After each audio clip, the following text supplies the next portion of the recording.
আসসালামু আলাইকুম। ইনসাফ ইঞ্জিনিয়ারিং এর পক্ষ থেকে সবাইকে স্বাগতম। আশা করি সবাই ভালো আছেন। আজ একটি ইটিপি প্ল্যান্টের পুরো সিস্টেমটা আমরা দেখাবো কিভাবে কাজ করছে স্টেপ বাই স্টেপ। এটা হচ্ছে ড্রেন লাইন। এখানে মূলত ওয়াশিং এবং ড্রায়ার থেকে পানিটা আসছে। ওয়েস্ট যে পানিটা আছে বজ্র পানি, এই পানিটা এখানে আসার পর আমাদের যে প্রাইমারি এখানে আমাদের আছে হচ্ছে কালেকশন ট্যাঙ্ক বা রিজার্ভ ট্যাঙ্ক। এখানে রিজার্ভ ট্যাঙ্কের মাধ্যমে জমা হচ্ছে। জমা হওয়ার পর সাধারণত এই দুইটা মোটরের মাধ্যমে আমাদের ইকুলাইজেশন ট্যাঙ্কে যাচ্ছে। এইখানে আমরা এই যে এখানে ফ্লোমিটারটা আছে, সাধারণত ওই মোটরগুলো দিয়ে কিভাবে কত মিটার কিউব পানি আসছে এটা দেখাচ্ছে, পার আওয়ারে কত মিটার কিউব। আমরা দুইটা মোটর ছাড়লে তখন বেশি আছে, একটা ছাড়লে তখন কম। এখন একটা ছাড়া আছে, এটা আছে, এটা ফ্লোমিটার। ওই পাইপ লাইন দিয়ে ফ্লোমিটারের মাধ্যমে এখানে ইকুলাইজেশন ট্যাঙ্কে আছে। এটা হচ্ছে ইকুলাইজেশন ট্যাঙ্ক। এখানে পানিটা আছে। এখানে সাধারণত আমাদের বিভিন্ন কালারের ওয়াশিং করা হয়, ড্রাইং করা হয়। পানিটার বিভিন্ন কালার হয়, বডিটা বিভিন্ন সময় বিভিন্ন রকম থাকে, যে কারণে পানি বিভিন্ন কালার হওয়াতে এখানে একটি মিক্সিং হয়। পানিকে নির্দিষ্ট একটা গ্রেড কালারে নিয়ে এসে তারপরে আমাদের এখানে যায়। এখান থেকে ইকুলাইজেশন ট্যাঙ্ক থেকে সাধারণত মিক্সার ট্যাঙ্কে, এখানে সাধারণত কেমিক্যাল মিক্স করা হয়, কেমিক্যাল দেওয়া হয়। যে কেমিক্যালগুলো দেওয়া হয় তা হলো পলিমার এবং অ্যাক্রোলিন। নির্দিষ্ট একটা অনুপাত আছে, এটার ডিটেলস আরো আলোচনা করবো, এটা আলাদা নিয়ে একটা ভিডিও করব আমি। নির্দিষ্ট একটা অনুপাতে এই দুইটা কেমিক্যাল দেওয়া হয়। এখানে কেমিক্যালটা মিক্স হয়ে এবং আর একটা ডিকালার দেওয়া হয় এই রংটাকে মিনিমাইজ করার জন্য, ডিকালার দেওয়া হয়।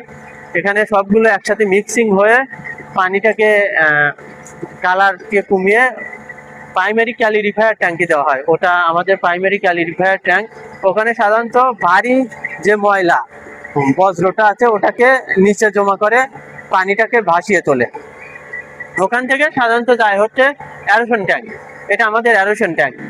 এখানেই মূলত যে ব্যাকটেরিয়াটা আছে, এখানে ব্যাকটেরিয়াটা ওই পানির যে জীবাণু আছে ওগুলোকে খেয়ে, ময়লাটাকে খেয়ে ব্যাকটেরিয়াটা বেঁচে থাকছে এবং এই ব্যাকটেরিয়ার মাধ্যমেই মূলত আমাদের পানিটা কিন্তু পরিশোধন হচ্ছে। এই যে আমাদের এই ইকুলাইজেশন ট্যাঙ্ক, এখানেই ব্যাকটেরিয়াটা উজ্জীবিত হচ্ছে। এরপরে হচ্ছে আমাদের ওই পাশে সেকেন্ডারি ক্যালিরিফায়ার আছে, ওটা আমরা দেখাবো। আসেন আপনারা আমাদের সাথেই থাকুন।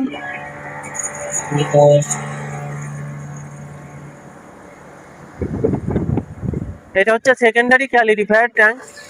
সাধারণত প্রাইমারি যে কাজ সেকেন্ডারিরও একই কাজ। ওখানে প্রাইমারিতে একটা কাজ করতে, এখানে সেকেন্ডারি পর্যায়ে এখানে ওই ময়লা আবর্জনাকে নিচে জমা করছে, পানিটাকে ভাসিয়ে তুলে এখানে দিয়ে দিচ্ছে এই ট্যাঙ্কিতে। এই ট্যাঙ্কিতে আসার পর সাধারণত এই যে আমাদের আউটপুটটা আমরা পানি পেয়ে যাচ্ছি, পরিশোধিত পানি।